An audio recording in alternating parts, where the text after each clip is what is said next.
आप सबको मसीह अभिवादन, जय मसीह की। मेरे प्रिय, पूरा सप्ताह भर प्रभु ने आप और मुझे संभाल के रखा।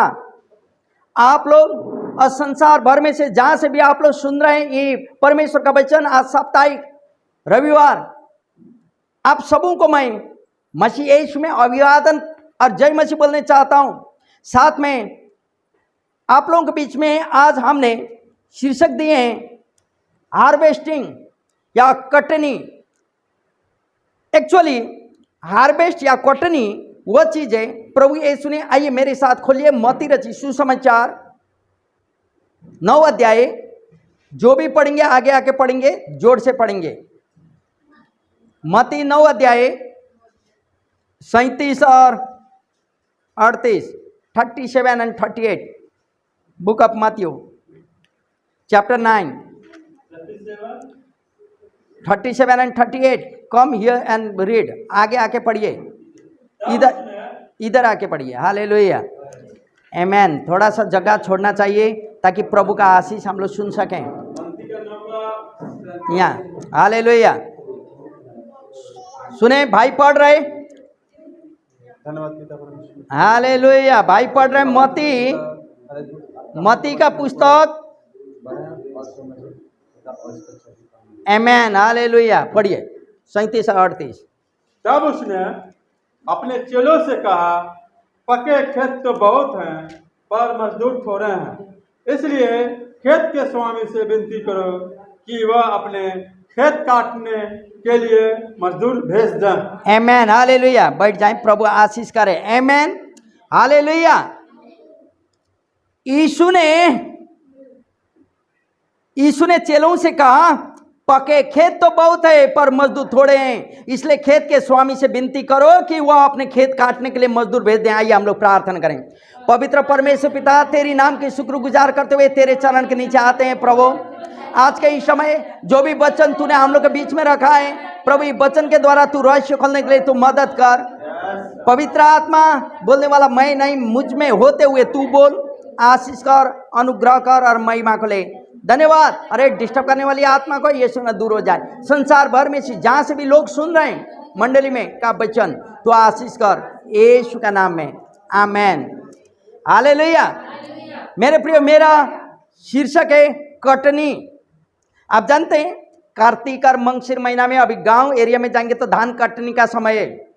अप्रैल मई में जाएंगे तो गेहूं का कटनी का समय है। कटनी बोलने से आप लोग समझ सकते हैं हार्वेस्टिंग का समय, गैदरिंग करने का समय, पका हुआ चीजों को खतने में रखने का समय, ताकि साल भर हम लोग खा सकें, यही ना है। लेकिन यहां प्रभु बोलता कि पके खेत तो बहुत हैं लेकिन मजदूर तो थोड़े, इसलिए खेत के स्वामी से विनती करो कि वह अपने खेत काटने के लिए मजदूर को भेजें। मेरे प्रियो, प्रभु यीशु रियली में वो पका हुआ खेत, गेहूं, धान का चिंता नहीं कर रहा था। वो चिंता कर रहा था लोगों को, आत्माओं का चिंता कर रहा था। रेडी है लोग, लेकिन कौन बताएगा उनको कि यीशु प्रभु है, यीशु में जीवन है। स्वर्ग का यीशु, स्वर्ग छोड़ के यीशु प्रभु आप और मेरा उद्धार करने के लिए पृथ्वी में आए, बताने लोग तो चाहिए। इसके लिए यीशु चिंता कर रहे थे और चेलाओं को बुला के विनती करो। हालेलुया। आइए मेरे साथ एस्तर की पुस्तक 4 अध्याय, एस्तर 4 अध्याय हम लोग थोड़ा सा पढ़ेंगे। एस्तर का 4 अध्याय 10 और 11 पद में देखें यहाँ क्या बोलता। एस्तर 4 अध्याय 4 अध्याय 10 और 11 सुनिएगा सब लोग ध्यान से। यहाँ क्या बोलता, तब एस्तर ने हताश को मुर्दकै से यह कहने को आज्ञा दी, राजा के सब कर्मचारी वरन राजा के प्रांतों के सब लोगों को यह भी मालूम है कि क्या पुरुष क्या स्त्री कोई क्यों ना हो जो आज्ञा बिना पाए भीतरी आंगन में राजा के पास जाएगा, उसको मार डालने की आज्ञा दी है। केवल जिसकी ओर राजा सोने का राजदंड बढ़ाए वही बचता है। हालेलुया। परंतु मैं अब 30 दिन से राजा के पास नहीं बुलाई गई हूं। हम पूरा पढ़ रहे हैं, सुनिएगा। एस्तर की ये बातें मुर्दकै को सुनाई गई तो मुर्दकै ने एस्तर के पास यह काला भेजा, तू मन ही मन यह विचार न कर कि मैं ही राजभवन में रहने के कारण और सब यहूदियों में से बची रहूंगी और सब मरेगा, ऐसा मत सोच। बोल रहा है क्योंकि जो तू इस समय चुपचाप रहे तो और किसी ना किसी उपाय से यहूदियों का छुटकारा तो होगा और उद्धार हो जाएगा, परंतु तू अपने पिता के घराने समय नष्ट होगी। क्या जाने तुझे ऐसे ही कठिन समय के लिए राजपद तो मिल गया हो। हालेलुया। मेरे प्रियो, आपका समय हो 4 अध्याय पढ़िएगा। सही में एस्तर ऐसी लड़की थी, जब इजरायली लोग बंधुआई का समय में थे या इजरायली लोग का कोई गणना नहीं किया जाता था, लोग नहीं मानते थे, उस समय यहूदी लोगों में से राजा ने पसंद किया एस्तर को। हालेलुया। एस्तर पटरानी, रानी पटरानी आप लोग जानते होंगे, पटरानी बनने के लिए उसको नियुक्त किया गया था वही समय।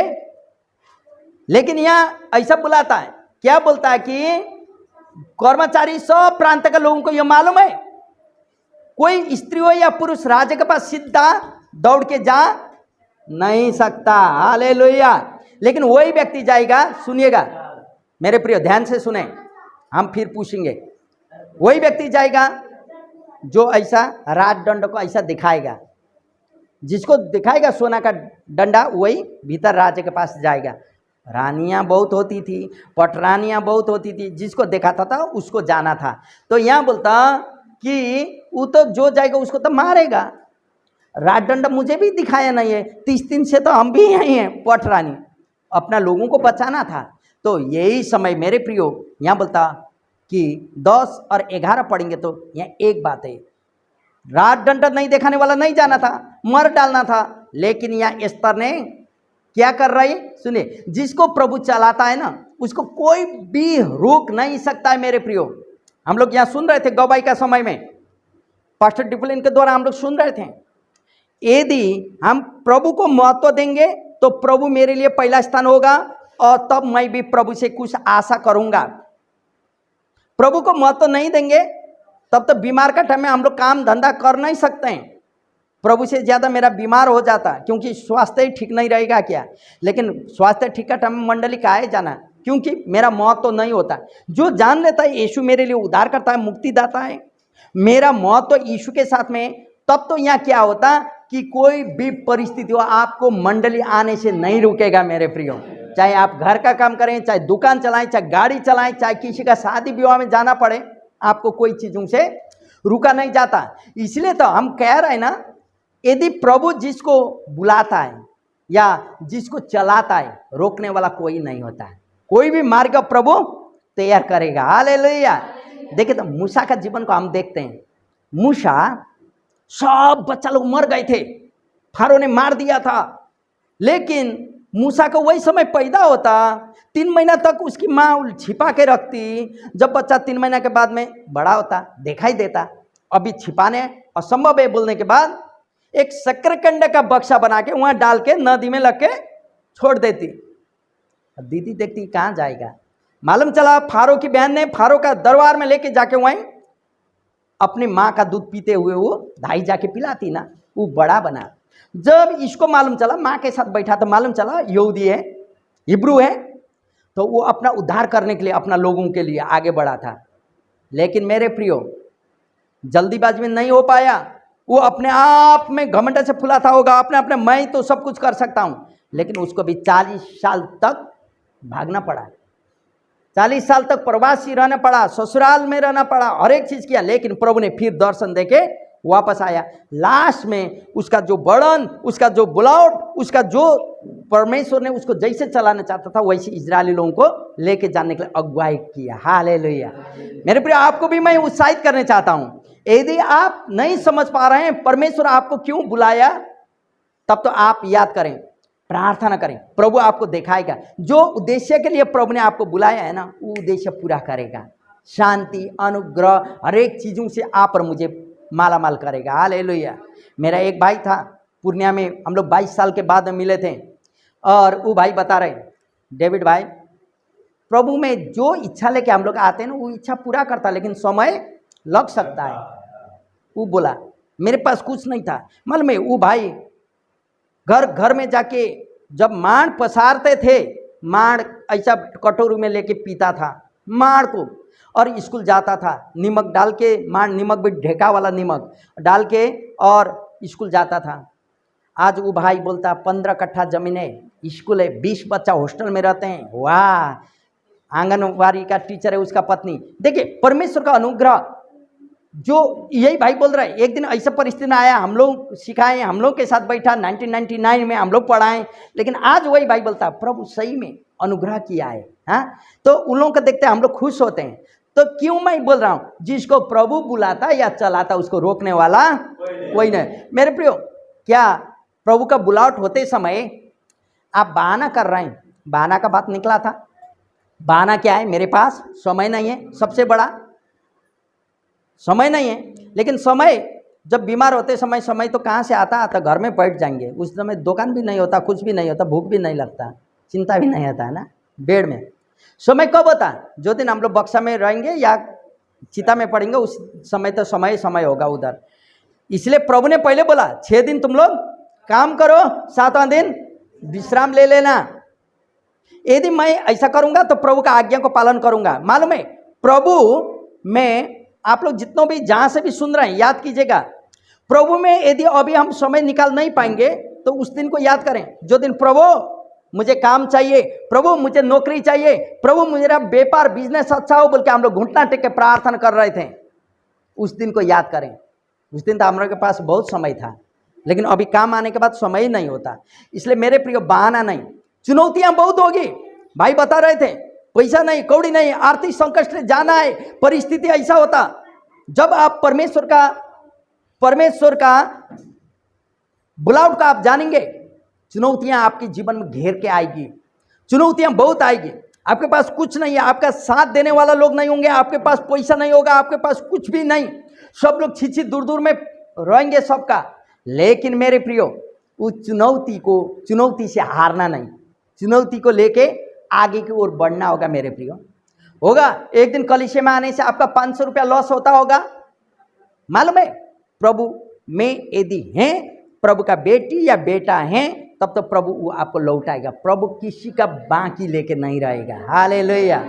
क्योंकि आप प्रभु का प्रिय बेटा और बेटियां हैं, बल्कि वचन लास्ट टाइम हम लोग सुन रहे थे मेरे प्रियो। इसलिए वो चुनौती जो है, चुनौती को लेके चलना पड़ता है लोगों को। आप यदि उस चुनौती को लेके चलेंगे तो यहाँ 14 पद क्या बोलता है, हम पढ़ के सुना रहे हैं। क्योंकि तू जो तू इस समय चुपचाप रहे तो और किसी ना किसी उपाय से यहूदियों का छुटकारा हो और उद्धार हो जाएगा, पर तू अपने पिता के घर आने समय नष्ट हो जाएगी। 13 पद में यहाँ बोलता मामा है मुर्दखै, वो बोलता तू सोचती है तू अकेला बचेगी रात दरबार में? हम लोग यहूदी मर जाएंगे तो तू भी तेरा परिवार के साथ खत्म हो जाएगी। इसीलिए यहाँ बोलता है, ये क्या जाने प्रभु ने आपको यह मौका दिया है। बहुत सारे लोगों के बीच में मेरे प्रियो आपको चुना है। बहुत सारे आप और मेरा पड़ोसी लोग हैं, अभी ताश खेल के बैठते हैं, जुआ खेल के बैठते हैं, काम धंधा में गधे के जैसा हम लोग काम करते हैं, वो लोग भी करते हैं। वो लोगों के बीच में आपको चुना है। आप जब कोरी बाटी चिट्ठी कपड़ के निकलते हैं, कहाँ जा रहे हैं ये लोग? हाँ, मंडली जा रहे हैं, संगति जा रहे हैं। इतना जल्दी जल्दी करके कहाँ भागने खोजता है? संगति जाएंगे ना। लोग ताजुब करते हैं, क्यों उन लोगों को नहीं बुलाया और आपको बुलाया? क्यों उन लोगों को नहीं बुलाया और आपको बुलाया? आप याद करें मेरे प्रियो, क्योंकि क्या जाने प्रभु आपको यह मौका दे रहे उन लोगों के लिए। हालेलुया। उन लोगों के लिए मौका दे रहे। यदि कल मेरा मालिक, मेरा अपना लोग मुझे पसंद नहीं करते मंडली में जाना, हम नहीं जाएंगे बोलने से आज उन लोगों को जीत नहीं सकते थे होंगे। हालेलुया। इसलिए यहाँ वचन बोलता, क्या जाने आपको यह मौका दिया है, क्या करेंगे हम लोग? दुआ करेंगे। हालेलुया। 11 पद में यहाँ बोलता, बिना अनुमति जाना तो मरना था, लेकिन राजा का राजदंड, सोना का राजदंड बढ़ाने वाला ही जाता था। लेकिन ये बोलते, मैं भी तो राजा के पास 30 दिन से नहीं बुलाई गई हूँ, मैं भी यहीं पड़ी हुई हूँ, मुझे जाना था अंदर, लेकिन मुझे भी बुलाया नहीं है। इसलिए मामा जी हम क्या करें, कैसे उद्धार करें? वो भी अपने आप में। लेकिन वही समय मुर्दखै बोलता, यदि तू 14 पद पढ़िए तो क्या बोलता, यदि तू चुपचाप रहे, सुनिए, यहूदियों का छुटकारा कोई ना कोई के द्वारा हो जाएगा। हालेलुया। मेरे प्रियो, चुनौतियां हर पल आपके जीवन में आएगी, लेकिन उसको आप सामना कैसे करेंगे, आपके ऊपर में निर्भर करना होगा। प्रभु का नाम लेके, प्रभु विश्वासयोग्य बन के चुनौतियों को सामना करना होगा। ये एस्तर ने भी राजा कह रहे मंत्री मुर्दकै बोलता, तू चुपचाप रहेगी ना, यहूदी का छुटकारा होगा, तू चुपचाप रहेगी, तू भी नष्ट होगी, तेरा फैमिली में नष्ट। तब ये डर जाती, तब क्या बोलती सुने 15 पद यहां बोलता, तब एस्तर ने मुर्दकै के पास यह काला भेजा। क्या बोला, पढ़िए। उस जगह का यहूदियों को इकट्ठा कर और मेरे निमित्त उपवास करो 3 दिन और 3 रात, न तो कुछ खाओ और न कुछ पियो। मैं भी तो अपने सहेलियों के सहित उसी रीति से उपवास करूंगी, ना खाऊंगी ना पीऊंगी, और ऐसा ही दशा में मैं नियम के विरोध में राजा के पास भीतर जाऊंगी, और यदि नष्ट हो जा गए तो हो गए। हालेलुया। सुनिए मेरे प्रियो, उपवास बैठो, मेरे लिए प्रार्थना करो, कोई भी मत खाओ मत पियो। मैं भी अपना शैल, वो भी तो लड़की है, पटरानी बनने के लिए ना राजा लेके गया, राजदंड नहीं देखा रहे तो कैसे राजा के पास जाके मेरा लोगों के लिए विनती करेगी, कर नहीं ना पाएगी। तो इसलिए बोली मेरे लिए प्रार्थना करो, प्रभु मुझे हिम्मत दे, मैं भी मेरा सैलिंग के साथ उपवास रहूंगी, और नियम के विरुद्ध लाठी नहीं दिखाया सोना का, लेकिन मैं राजा के पास चले जाऊंगी, मर जाऊंगी तो मर जाऊंगी, जो भी हो ऐसे ही मरना वैसे ही मरना, इसलिए मैं नियम के विरुद्ध राजा के पास जाऊंगी बोलता। मेरे प्रियो याद करें, परिस्थितियों के ऊपर आपको अधिकार दिया गया है। हालेलुया। प्रभु आपका ऐसा परिस्थितियों से हारना नहीं, परिस्थितियों के ऊपर यीशु के नाम में आपको अधिकार दिया है।